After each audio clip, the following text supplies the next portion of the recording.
Bonsoir, Monsieur Diallo. Bonsoir, monsieur. Je vais vous poser plusieurs questions, mais je commence par celle-là. Pourquoi faire une vidéo? J'ai fait une vidéo car ça fait plusieurs années que je suis victime de harcèlement moral dont je ne suis pas coupable. Depuis 1992, à partir d'un compatriote qui s'appelle M. Diallo Amadou, dit Sidi Diallo, qui travaillait au CNRS à lui blanc en tant qu'informaticien ingénieur en réseau, qui était marié avec une blanche. Il y a eu un divorce entre eux. Depuis lors, moi, mon téléphone est sur l'écoute.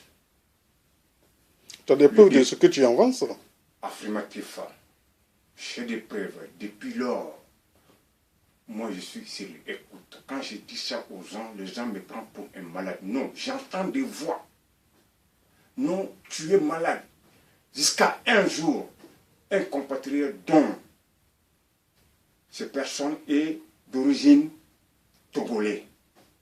Je l'ai appelé un jour, il m'a rappelé aussitôt, il est parti, il est tombé sur quelqu'un. Et pourquoi tu ne cites pas de nom?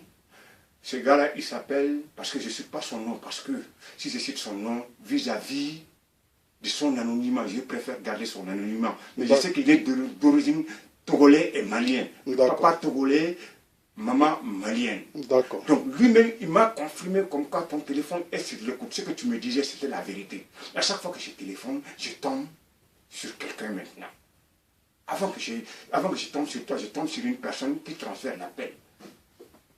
Je lui dis maintenant, tu me crois que mon téléphone est sur l'écoute. Un beau jour, je quitte au travail, je rentre à la maison. J'entends parler Monsieur Diallo à la télé. Je ne savais pas d'où ça venait et pourquoi. Je me suis dit, bon, je ne suis pas le seul Diallo. Le lendemain, je pars au travail. Un Algérien, je vais garder son nom, mais sa nationalité, je vais le dire quand même. Il me dit, Monsieur Diallo, on parlait que de toi à la télé. J'ai dit, j'ai entendu parler, mais ce n'est pas moi. Il dit, non, le Monsieur Diallo dont on parle là, c'est toi. Parce que quelqu'un nous a appelés ici au travail. J'ai dit, mais quoi? Il dit, oui, mais on parlait que de toi à la télé. Parce que, j'ai dit, mais pourquoi? Qu'est-ce que je fais? Le monsieur n'a pas pu me répondre, mais il est au courant de quelque chose. Là, après mon service, je rentre à la maison.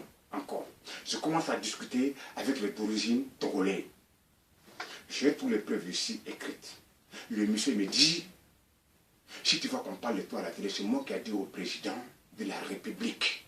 Je ne marche pas mes mots. Quel président de la République? Le président de la République Hollande. Je lui ai dit que c'est toi qui veux venir avec nous, monsieur Diallo. J'ai dit, mais pourquoi tu as dit ça? De quelle cause? Pourquoi tu as dit ça que moi je veux ça? Est-ce que tu m'as consulté? Le monsieur ne m'a pas répondu. Donc, c'est lui qui nous écoutait depuis plusieurs années. Là, il me dit, il faut que toi, tu sois un esclave. Je lui ai dit, mais monsieur, pourquoi? J'ai dit, d'origine togolaise, mais monsieur, tu as entendu ce qu'il a dit? Parce qu'il me parle avec lui, on fait conférence. Il parle avec lui, il parle avec moi. Lui, il a accepté de faire conférence avec lui.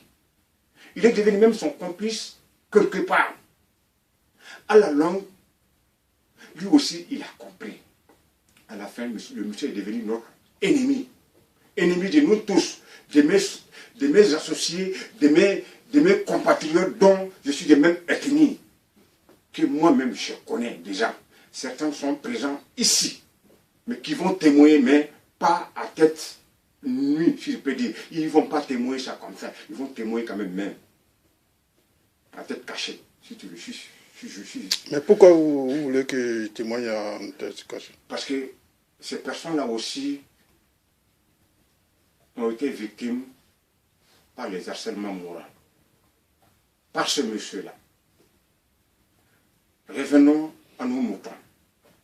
Le monsieur m'a dit, j'ai dit au président de la République, toi tu veux venir avec nous, tu te prends pour un blanc, tu te prends pour un arabe, tu te prends pour un juif. Je lui ai dit, mais monsieur, je n'ai jamais dit ça. Qui est-ce qui t'a dit ça? Il me demande pardon. Pardon, c'est que je t'ai fait, je ne savais pas. J'ai dit, mais donc, ce que tu as fait là, ça a dépassé la fiction. C'est devenu une réalité. Répare tes erreurs que tu as fait. Moi, M. Diallo, n'a jamais imaginé ça. Je n'ai jamais dit ça. C'est toi qui as mis ça en place. Tu es parti dire aux gens que j'ai changé des couleurs. Tu es parti dire aux gens que je suis parti à l'hôpital. J'ai changé des couleurs. Je ne suis plus la personne, la bonne personne qui est là. C'est-à-dire que je m'exprime mal en français. J'espère qu'il y a des gens qui vont me comprendre. C'est normal. Parce que je ne m'exprime pas bien. C'est tout à fait normal. Parce que c'est pas parce que c'est pas ma langue. Parce que, Monsieur Diallo, si on revient sur vos deux courriers. Au niveau de mon courrier, c'est-à-dire que, bon, laisse-moi finir un peu ce que je dois dire. Donc le monsieur continue à m'harceler. Il a déclenché partout dans le monde. Partout dans le monde, il a mis des désordres. Partout dans le monde, il a fait croire le mensonge au sang. Transformer le mensonge en vérité. Il y a certaines personnalités, même français, qui sont au courant.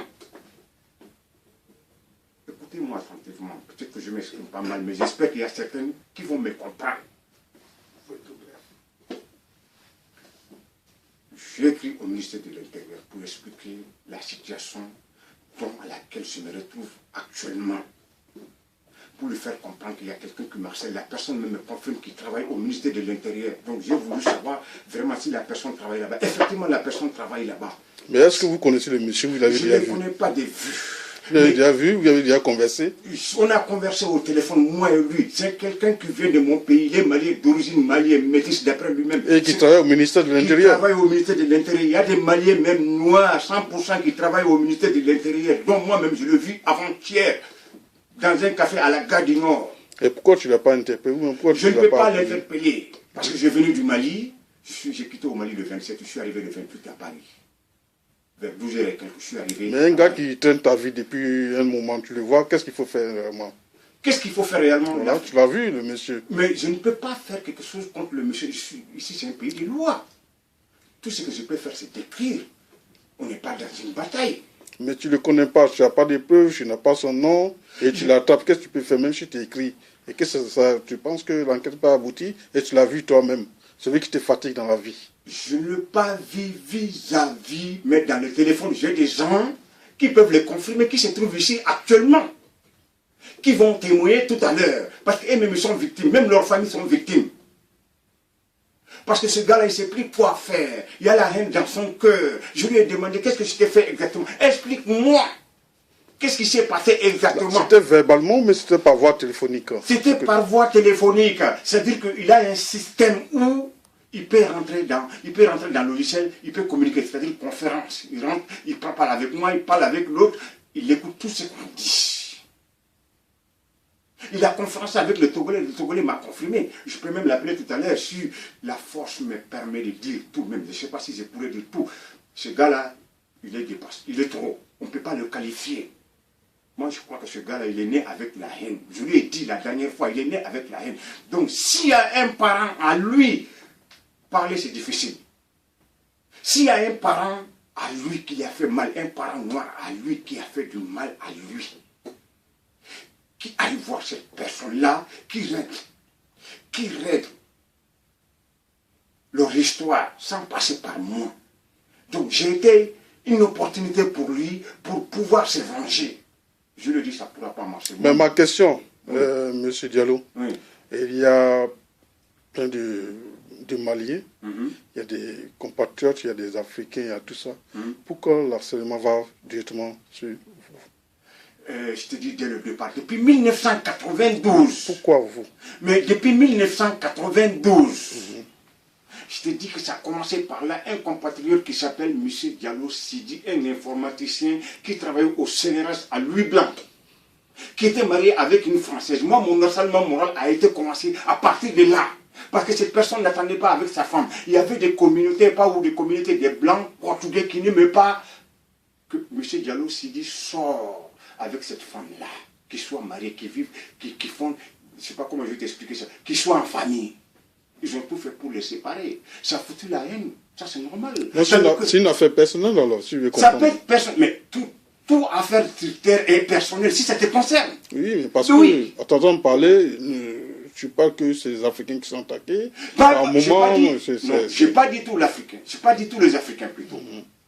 Je ne peux pas dire tous les Africains. Il y a des bons, il y a des mauvais dans toutes les races. Tu ne peux pas généraliser comme ça.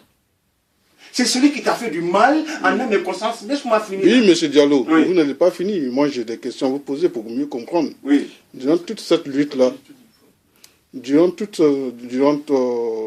cette période-là, qu'avez-vous fait jusqu'à aujourd'hui? Et on constate qu'il n'y a que 2 courriers. Et par moment, vous dites que j'ai vu celui qui m'accélère quand je revenais de mon voyage. Et je l'ai vu. Une personne. La deuxième personne, je ne l'ai pas vue.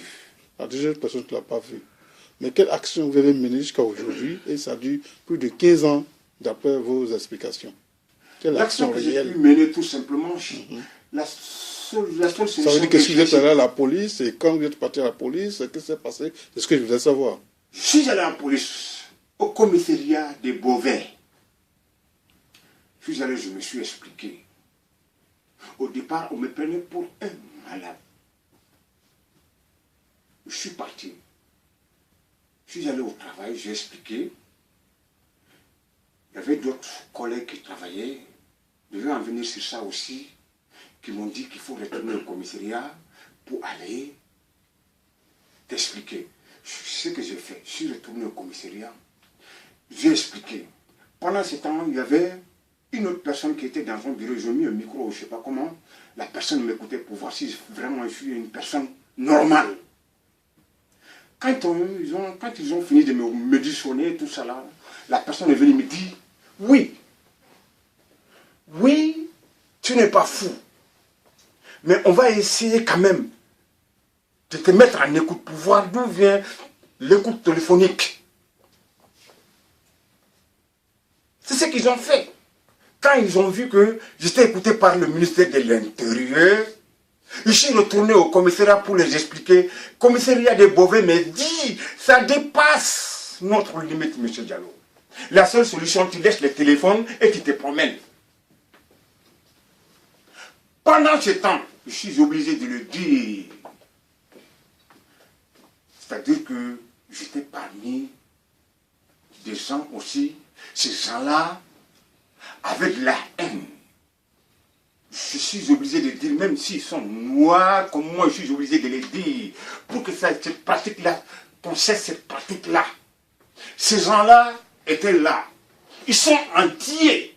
Je ne parle parce que je les cite leur nom que je les appelle vers moi. Je ne les appellerai jamais vers moi, même s'ils sont africains. Je suis parmi les Africains ici. Ceux qui vont témoigner tout à l'heure. Ces entiers-là, ils sont entiers. Ils sont du nord africain. Ils sont de l'Afrique noire. Quand on a commencé à parler de moi à la télé, ces gens-là créaient des mails, des boîtes mails. Ils se présentaient comme d'autres comme des métis, d'autres comme des fils de François Hollande. Ils envoyaient des mails, ils envoyaient ma photo, ils prenaient ma photo à mon aussi pendant que je travaille. Ils prennent ça, ils envoient directement à la télévision pour me faire comprendre que moi je ne suis pas blanc ni indien, voilà sa tête. Mais même la télévision, ils savent là actuellement, quand je parle, la télévision m'écoute. Le monde entier m'écoute. Ils sont en train de m'écouter tout ce que je dis. Quand je parle tout de suite à la seconde là, la télévision parle. Ils disent ce que je dis, ils répètent mais indirectement. Vous trouvez ça normal? Ces gens-là créaient leur boîte mail, ils envoyaient des photos, des mails partout pour aller dire à François Hollande, vous voyez ceci, c'est là, nous sommes des compatriotes, nous sommes ceci, c'est là, nous sommes des blancs, nous sommes des enfants, on est presque tous pareils, il faut qu'on soit unis. C'est-à-dire eux, pas moi, mais eux, ils veulent qu'ils soient unis avec François Hollande, c'est-à-dire le peuple français d'origine blanche. Ils veulent s'unir avec eux. Quand ils s'unissent avec eux, maintenant, ils vont trouver une place dans la société. Je dis, mais quand si vous faites ça, ce n'est pas en passant par moi que vous allez faire ça pour trouver une place dans la société. Tout seul, dans un PC. Tout seul dans un PC. Même demain, je les ai dit, même demain, moi, M. Diallo, je vais jurer sur le tombeau de mes parents, si je suis vraiment le père qui est devant vous. C'est que vous prétendez beaucoup de choses, mais ça ne peut pas marcher ici. Allez avec le blanc, faites ce que vous voulez, mais ne passez pas par mon image pour vous faire une place dans la société. Et il continue à le faire. L'État français est au courant. Jusqu'à ils sont allés loin. Je suis la même bonne personne qu'il a devant vous. Ils sont allés loin, tellement que la haine les a rongés. Ils rentrent dans le boîte mail, dans l'internet, pour voir l'origine de M. Diallo, ceci, c'est là, ceci, c'est là, ceci, c'est là. Leur histoire est méprisante. C'est parce que leur histoire est méprisante. Ils ne savent pas qu'est-ce qu'il faut faire exactement. Okay, monsieur... Ils ne savent pas ce qu'il faut faire monsieur exactement. Diallo, vous allez... Laisse-moi finir. Vous allez essayer de couper, on va prendre une petite pause. Ouais, Il faut continuer. Vous terminez. Terminez une phase et on va prendre une pause. Ils savent plus ce qu'il faut faire. Donc ils sont obligés de passer par là. Merci, monsieur Diallo. Nous allons prendre une pause.